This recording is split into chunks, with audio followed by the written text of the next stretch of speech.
Salut les amoureux du ballon rond, on commence cette revue de presse en Angleterre avec un match fou hier soir en Premier League à l'occasion de la 11e journée et on avait droit à un derby londonien entre Tottenham et Chelsea, un choc qui a accouché d'un match rocambolesque où c'est Chelsea qui est sorti vainqueur 4-1. Comme le placard The Guardian ce matin, les Blues sont les rois du chaos. Nicolas Jackson remporte un derby sauvage et laisse Postecoglou sur le carreau. Même son de cloche sur la une du Daily Mail qui parle de carnage avec les 2 cartons rouges distribués aux Spurs. Une nuit de chaos où les 9 hommes des Spurs sont finalement mis hors d'état de nuire, écrit le quotidien. Enfin, The Daily Express parle de folie et désordre pour parler de cette rencontre.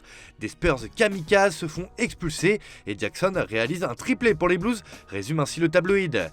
Chelsea remonte à la 10e place du classement alors que Tottenham est 2e à 1 point de Manchester City. Mais ce qui fait énormément parler outre-Manche, ce sont les critiques de Mikel Arteta après la défaite d'Arsenal, controversée face à Newcastle ce week-end 1-0. Le coach des Gunners avait vivement critiqué l'arbitrage après la rencontre et l'Espagnol risquait gros. Mais comme l'indique The Daily Telegraph, Arteta échappe à la sanction pour avoir attaqué les arbitres. Il avait notamment qualifié de honte l'arbitrage de la rencontre. Mais apparemment, c'est aussi le comportement d'Arteta sur le banc de touche qui fait débat. Pour le Daily Star, l'entraîneur du club londonien a une attitude critiquable. Selon le tabloïd, lorsque cela ne va pas en sa faveur, il a une certaine tendance à se plaindre facilement. Le Daily Express va plus loin et indique de son côté qu'Arteta est le pire sur le banc de touche. Bref, la personnalité de Mikel Arteta fait couler beaucoup d'encre dans le royaume de Sa Majesté. On prend la direction de l'Espagne où le Real Madrid tremble pour sa superstar, l'homme du début de saison, c'est évidemment Jude Bellingham. Alors que l'international anglais souffre d'une luxation à l'épaule après le match contre le Rayo Vallecano 0-0 dimanche, il devrait être mis au repos contre Braga demain en Ligue des Champions. C'est ce qu'annonce AS ce matin sur sa couverture. L'anglais va être mis dans le formol. Bellingham souffre d'une luxation de l'épaule et ne devrait pas jouer contre Braga. Son absence est terrible car Vinicius et Rodrigo ont divisé par 2 leur nombre de buts. En effet, le manque d'efficacité du duo brésilien inquiète particulièrement la presse madrilène et celui qui est pointé du doigt, c'est Vinicius Junior. Pour Marca, le groupe madrilène se languit de l'efficacité de Vinicius. Sa performance est très éloignée de celle de la saison dernière.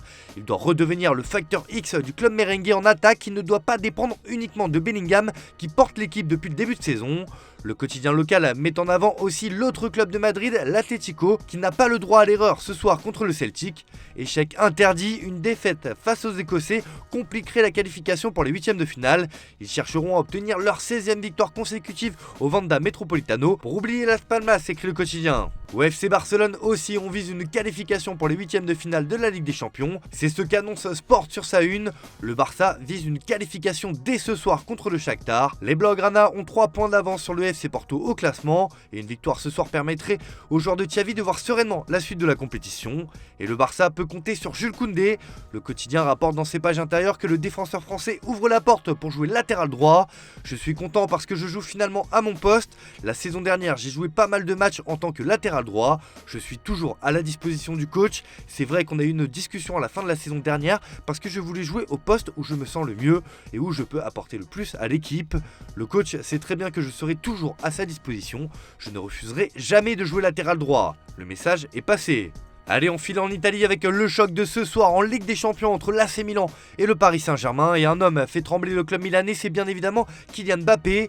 La Gazzetta dello Sport ne s'y trompe pas et placarde sur sa une qu'il faut arrêter le roi. Kylian Mbappé est le premier danger d'un match qui peut tourner à l'envers pour les rossoneri. Pour Pioli, le défi pourrait représenter un tournant dans son aventure milanaise. Le coach italien, en crise de résultats ces dernières semaines, n'a pas le droit à l'erreur. C'est aussi ce qu'indique le Corriere dello Sport sur sa première page. Pioli joue son avenir européen contre le PSG. Dans les pages intérieures du journal Le Papier Rose, Nasser El-Khelaifi s'est confié sur le communiqué du Real Madrid ce week-end concernant Kylian Mbappé. Je n'ai pas vu leur déclaration, nous sommes tous concentrés sur nous-mêmes et sur notre football, pas sur les autres.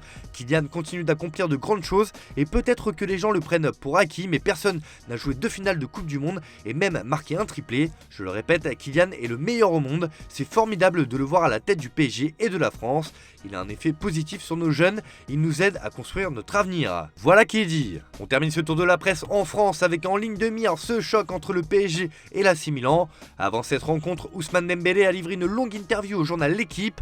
Dans cet entretien, l'international français s'est confié sur son transfert au PSG, sur les critiques ou encore ses débuts au sein de la capitale française qu'il juge moyen. Je dois donner un peu plus, je sais que ça va venir parce que c'est un nouveau club. Plus les matchs vont s'enchaîner, meilleur je vais être. Je ne juge pas mes performances sur un but marqué. Tu peux marquer un but et être mauvais dans le match. Tu peux ne pas marquer et être bon. Mais en 2023, ce sont les statistiques qui comptent. Je pense que je vais progresser dans ce secteur, mais ça ne m'agace pas. Je dors très bien la nuit. J'ai toujours confiance en moi. Même si je rate quelque chose, je vais le retenter. Comme je l'ai dit, il n'y a pas que le but qui compte, mais je vais travailler là-dessus.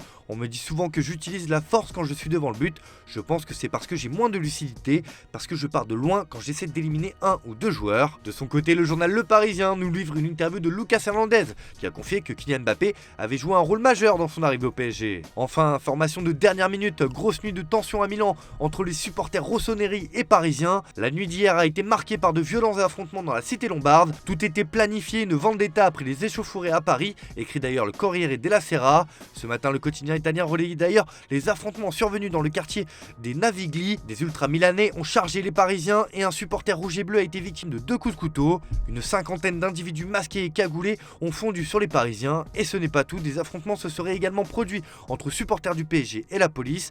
Un agent aurait été poignardé à l'agent par un supporter, même s'il n'est pas précisé si c'est un supporter parisien ou milanais qui aura ensuite été arrêté. Un triste spectacle qui va obliger les forces de l'ordre à redoubler d'efforts ce soir, puisque pas moins de 4300 supporters parisiens doivent débarquer à San Siro. Voilà, c'est tout pour ce matin. Bonne journée à tous, merci de votre fidélité. On se retrouve en fin d'après-midi pour le JT Foot Mercato.